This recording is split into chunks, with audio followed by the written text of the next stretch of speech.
نبی پاک صلی اللہ علیہ وسلم پہاڑ پہ بیٹھ کے پڑھتے تھے رات کو، تو وہاں نا ابو سفیان بھی آ گئے سنتے سنتے، کیونکہ انہوں نے پابندی لگائی ہوئی تھی کہ کوئی بھی بندہ وہاں نہ جائے، سوشل بائیکاٹ معاذ اللہ کیا ہوا تھا، کوئی نہ ادھر جائے، تو سنتے سنتے ابو سفیان آ گئے۔ کہتے ہیں حضور قرآن پاک پڑھ رہے تھے تو مجھے لطف بڑا آیا سننے کا، تو وہاں ایک قریب جھاڑی تھی، تو ابو سفیان جھاڑی میں بیٹھ گئے۔ ساری رات نبی پاک نے قرآن پاک پڑھا اور ساری رات انہوں نے سنا۔ ہمیں اتنا ذائقہ بات سن کے بھی تو آنا چاہیے نا۔ کہتے ہیں اب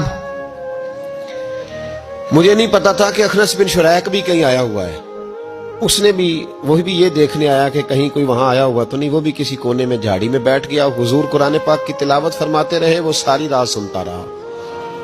ادھر سے کہیں ابو جال بھی آ گیا، پتھر دل تھا، پر میرے مصطفیٰ قرآن پڑھتے تھے تو کان اس کے بھی کھڑے ہو جایا کرتے، ساری رات تلاوت سنتے رہے، تینوں پکے کافر جھاڑیوں میں بیٹھ کر تلاوت سنتے رہے۔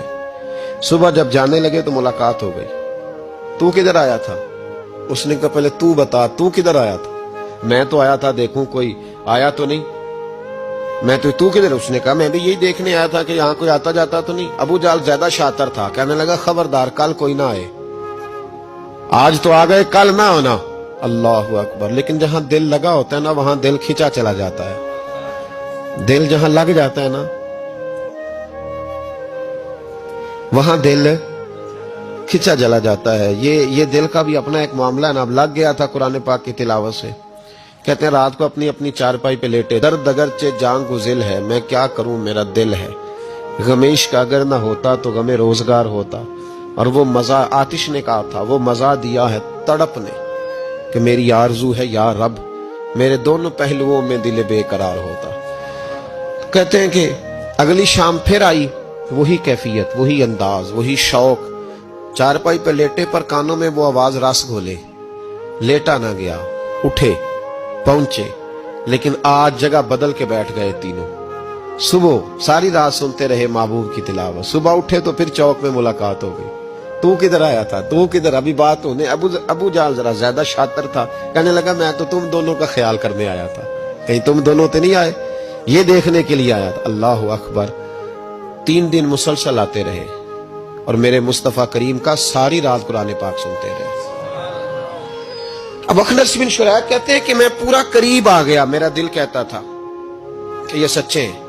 کہتے میں نے تیسرے دن مشورہ کیا، میں نے کہا یار پتہ تجھے بھی ہے مجھے بھی ہے کہ نہیں آنا، پر ان کی آواز ایسی ہے، وہاں لذت ایسی ہے، نہیں نہ رہا گیا تجھ سے بھی۔ مان کیوں نہیں جاتا کہ ساری باتیں اپنی جگہ پر ان کی بات کانوں سے ہو کے دل میں اترتی چلی جاتی ہے، مانتا کیوں نہیں؟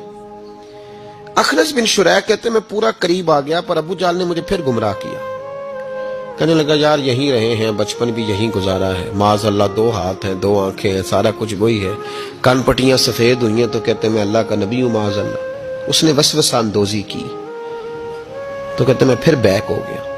آپ کیوں نہیں اس شخص کو جانتے جو وسوسہ اندوزی کرتا ہے؟ آپ اس جگہ کیسے چلے گئے جہاں وسوسہ اندوزی ہوتی ہے؟